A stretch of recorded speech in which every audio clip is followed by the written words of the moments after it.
بسم الله. الحمد لله والصلاة والسلام على رسول الله وعلى آله وصحبه ومن والاه. أما بعد، فيقول المؤلف رحمه الله تعالى: يقول الله عز وجل: يا بني اذهبوا فتحسسوا من يوسف وأخيه ولا تيأسوا من روح الله إنه لا ييأس من روح الله إلا القوم الكافرون.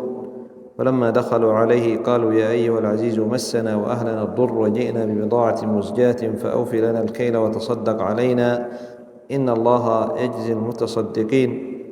قال: هل علمتم ما فعلتم بيوسف وأخيه إذ أنتم جاهلون؟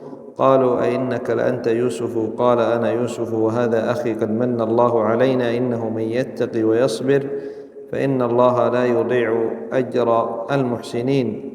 قالوا: تالله لقد آثرك الله علينا وإن كنا لخاطئين. قال: لا تثريب عليكم اليوم يغفر الله لكم وهو أرحم الراحمين. قال يعقوب عليه السلام لبنيه: يا بني اذهبوا فتحسسوا من يوسف وأخيه، أي احرصوا واجتهدوا على التفتيش عنهما ولا تيأسوا من روح الله، فإن الرجاء يوجب للعبد السعي والاجتهاد فيما رجاه، والإياس يوجب له التثاقل والتباطؤ. وأولى ما رجا العباد فضل الله وإحسانه ورحمته وروحه.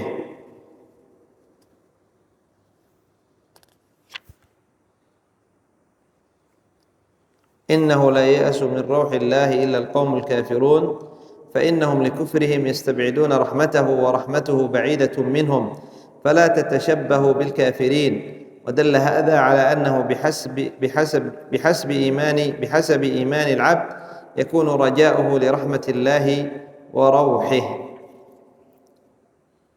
بعدما اشتد الحزن على يعقوب عليه الصلاة والسلام وشكى حزنه إلى الله عز وجل بقول: إنما أشكو بثي وحزني إلى الله، أمر أولاده بأن يبحثوا عن يوسف وأخيه، قال: يا بني اذهبوا فتحسسوا. والتحسس هو يعني تلمس الخير، والتجسس هو تلمس الشر، كما ذكر ذلك ابن كثير رحمه الله تعالى وغيره. فتحسسوا أي تلمسوا يعني الخير، واحرصوا على البحث والتفتيش عن يوسف وأخيه، عنهما أي عن يوسف وأخيه. اذهبوا فتحسسوا من يوسف وأخيه ولا تيأسوا، لأن اليأس من روح الله والقنوط من رحمة الله هذا من صفات الضالين. إنه لا ييأس من روح الله إلا القوم الكافرون. قال: ومن يقنط من رحمة ربه إلا الضالون. قال: ومن يقنط إبراهيم، ومن قال: من يقنط من رحمة ربه إلا الضالون. فلا ييأس العبد، لا ينبغي له أن ييأس. وذكر هنا العلامة السعدي رحمه الله تعالى قال: بحسب إيمان العبد يكون بحسب إيمان العبد يكون رجاؤه لرحمة الله وروحه.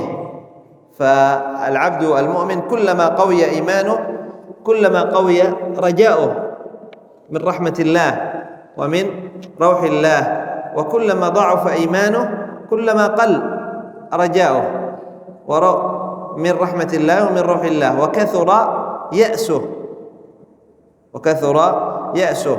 فلا ينبغي للعبد أن ييأس من رحمة الله، أن ييأس من روح الله ومن رحمة الله ويقنط، لا، بل الواجب عليه أن يرجو رحمة الله، وخاصة في مواقع الشدة عندما تصيبه المصيبة وتنزل عليه البلية. فهنا يتحقق على العبد وينبغي على العبد أن يعظم رجاؤه برحمة الله، وأن يعظم رجاؤه بروح الله، وأن الله عز وجل يفرج عنه هذه المصيبة، وأن الله عز وجل يكشف عنه هذا الهم وهذا الغم. فإذا حلت بالعبد مصيبة ينبغي له أن يحسن الرجاء بالله عز وجل. فإذا رجا العبد ربه قرب له الفرج ونالته الرحمة. عند ذلك سمع إخوة يوسف أباهم واستجابوا لأمره. قال: فذهبوا فلما دخلوا على يوسف قالوا متضرعين إليه: يا أيها العزيز مسنا وأهلنا الضر وجئنا ببضاعة مزجاة فأوف لنا الكيل وتصدق علينا، أي وقد اضطررنا نحن وأهلنا، وجئنا ببضاعة مزجاة أي مدفوعة مرغوب عنها لقلتها وعدم وقوعها الموقع، فأوف لنا الكيل أي مع عدم وفاء العوض، وتصدق علينا بالزيادة عن الواجب، إن الله يجزي المتصدقين بثواب الدنيا والآخرة. فلما أمرهم أبوهم استجابوا لأمره، فذهبوا إلى مصر يبحثوا عن يوسف وأخيه. فلما ذهبوا إلى مصر، تقدير الكلام فلما دخلوا عليه أي ذهبوا إلى مصر ودخلوا على يوسف، وهو كان يعني كما يقال المسؤول عن يعني التموين، عن إعطاء الناس الكيل.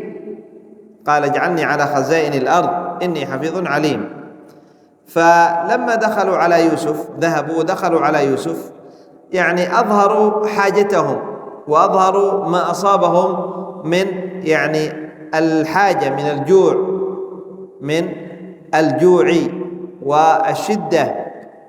مسنا وأهلنا الضر أي الفقر والجوع والحاجة، وقد اضطررنا إلى أن نأتي إليك وأن نأخذ يعني الطعام. مسنا وأهلنا الضر وجئنا ببضاعة مزجاة. اختلف يعني أهل التفسير ما معنى بضاعة مزجاة. قالوا أنها يعني دراهم يعني رديئة يعني قديمة، زي مثل ما نقول الآن تالفة، يعني قديمة أصبحت لا يعني يباع ويشترى بها، وإذا باع ويشترى بها بثمن بخس قليل، ليست لها القيمة يعني عندما تكون جديدة. أو ببضاعة مزجاة أي ثمن قليل. وقال بعضهم أي ببضاعة مزجاة يعني ليس العوض يعني حبال وأشياء، هذا الثمن يعني مجرد عن حبال وأشياء تافهة لا تقوم مقام يعني البضاعة، الكيل الذي سيكيل لهم. ومع ذلك ماذا قالوا فأوف لنا الكيل، أي نحن جينا ببضاعة قليلة وثمن بخس زهيد، ونريد منك أن تكيل لنا كما كنت تكيل من قبل عندما كانوا يأتوا ببضاعة طيبة ويكيل لهم. قالوا نحن جئنا ببضاعة رديئة، ونحن لأننا مضطرون ولأن يعني أصابنا الجوع وأصابنا الحاجة، فنريد أن تكيل لنا كما كنت تكيل من قبل، وجئنا ببضاعة مزجاة فأوف لنا الكيل، مع أن الثمن قليل لكن نريد منك أن توفي لنا الكيل وتصدق علينا. أي بالزيادة عن الواجب. وذكر بعض أهل التفسير، ذكر ابن كثير وغيره، تصدق علينا أي بأن ترد إلينا أخانا، أن تعطينا أخانا، بأن تعطينا أخانا، فأوفي لنا الكيل وتصدق علينا إن الله يجزي المتصدقين. فعند ذلك رق لهم يوسف، رق لهم يوسف كما سيذكر العلامة السعدي. قال: فلما انتهى الأمر وبلغ أشده رق لهم يوسف رقة شديدة وعرفهم بنفسه وعاتبهم، فقال: هل علمتم ما فعلتم بيوسف وأخيه؟ أما يوسف فظاهر فعلهم فيه، وأما أخوه فلعله والله أعلم قولهم إن يسرق فقد سرق أخ له من قبل، أو أن السبب الذي فرق بينه وبين أبيه هم السبب فيه، والأصل الموجب له إذ أنتم جاهلون، وهذا نوع اعتذار لهم بجهلهم أو توبيخ لهم إذ فعلوا فعل الجاهلين، مع أنه لا ينبغي ولا يليق منهم. لما رأى يوسف عليه الصلاة والسلام حالهم وسمع أيضا منهم الحالة التي وصلوا إليها، عند ذلك حزن يوسف لما أصاب أبيه، ما أصاب يعني أبوه، ويعني حاجة أهله إخوانه وأبيه حاجتهم الشديدة، عند ذلك رق من الرقة، حزن ودخلت في قلبه رأفة ورقة لهم، فعند ذلك ما أخفى عليهم وأظهر نفسه وعرفهم، قال: أنا يوسف، كما سيأتي معنا، عرفهم، ثم قال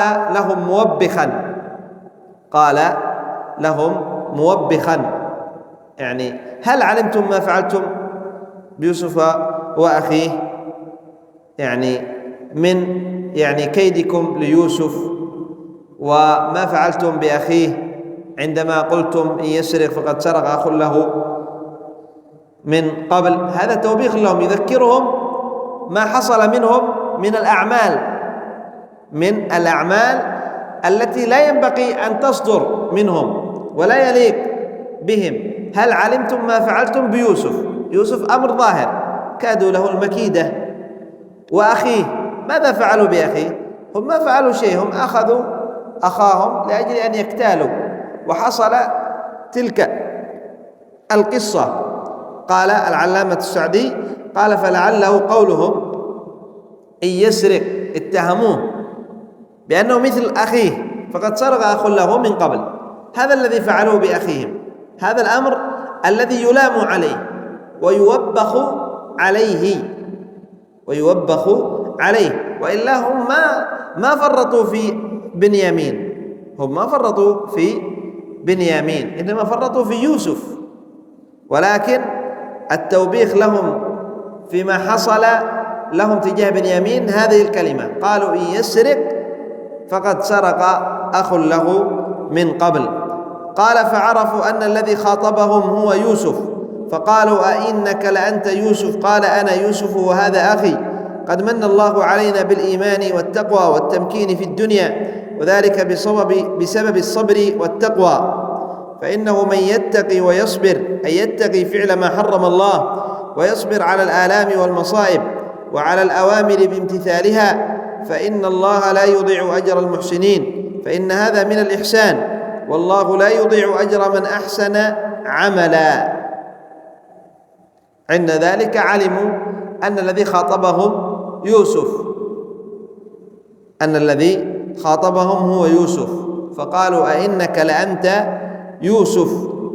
قال: نعم، أنا يوسف وهذا أخي، قد من الله علينا بنعم كثيرة من الإيمان والتقوى والتمكين في الدنيا، كانه أصبح يعني ملك خزائن مصر، ملك خزائن مصر يوسف عليه الصلاة والسلام، مع أن إخوته أرادوا له يعني المكيدة، أرادوا له المكيدة. وذلك أي هذا الذي قد من الله علينا، يقول بسبب الصبر والتقوى، بسبب الصبر والتقوى. صبر على ما أصابه، واتقى الله عز وجل في يعني بترك المحرمات، صبر على المصائب وترك المحرمات، فنالته الرفعة في الدنيا، وكذلك تنال الرفعة في الآخرة. وكذلك كل من اتصف بهذه الصفة بالصبر والتقوى، فهذا من الإحسان المطلوب من العبد من الله عز وجل، أنه يصبر على المصائب ويتقي الله بفعل الأوامر وترك النواهي. فمن فعل ذلك فقد أحسن في عبادة الله. ومن أحسن فإن الله عز وجل لا يضيع أجر المحسنين. قال فإنه من يتقي ويصبر، ثم قال فإن الله لا يضيع أجر المحسنين، دل على أن التقوى والصبر من الإحسان. فإذا اتقى العبد ربه وصبر على ما أصابه كان محسنا. ومن أحسن، وما جزاء الإحسان إلا الإحسان. فالمحسن في عبادة الله عز وجل يحسن الله إليه في الدنيا والآخرة. في الدنيا بأن يمكنه، وأن يوسع رزقه، وأن يرفعه، وفي الآخرة بأن يجزيه دار النعيم. الذين أحسنوا الحسنى وزيادة، الذين أحسنوا الحسنى وزيادة. الحسنى أي الجنة، كما ذكر أهل التفسير، الذين أحسنوا الحسنى أي الجنة، والزيادة هي النظر، كما فسرها جاء عن النبي صلى الله عليه وسلم أن الزيادة هي النظر إلى وجه الله. نكتفي بهذا القدر إلى هنا. سبحانك اللهم وبحمدك، أشهد أن لا إله إلا أنت، أستغفرك وأتوب إليك.